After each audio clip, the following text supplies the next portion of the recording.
والشيطان له خطة عند قراءتك للقرآن، يسعى جاهدا أن يصرفك عن قراءة القرآن قدر المستطاع، يحاول فيك عدة محاولات حتى يصرفك عن القراءة،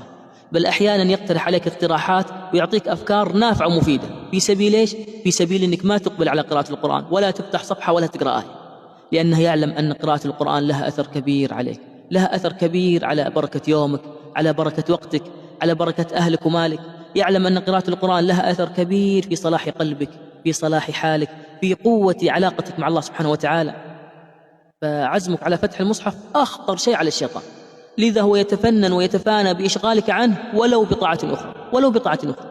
إذا جيت تقرأ يذكرك أمك ولا أبوك يبغون كذا، ما شرت الشيء الفلاني، الأهل يبغون كذا، خالتي ولا عمتي صلة رحم وغيرها، وما شاء الله كلها متى تجي إذا جيت تقرأ القرآن. فإذا عزمت على القراءة وجلست لتتلو كلام ربك فلا تلتفت لأفكار الشيطان واقتراحاته،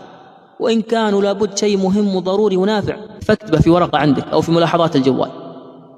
واكتبه واطلع مباشرة من الملاحظات علشان ما يستدرجك الشيطان لبقية التطبيقات. تجد البعض يأخذ المصحف ثم يتكئ على الجدار، ثم يفتح المصحف ثم يطلع جواله ثم يجلس على الجوال، والمصحف في حجره ولا على الحامل، ويجلس ربع ساعة كذا على الجوال، ثم بعدها يرن الجوال، وبعدها يسكر المصحف ويطلع من المسجد أو تقوم من على سجادته إن كانت امرأة، وما قرأ ولا قرأت ولا آية.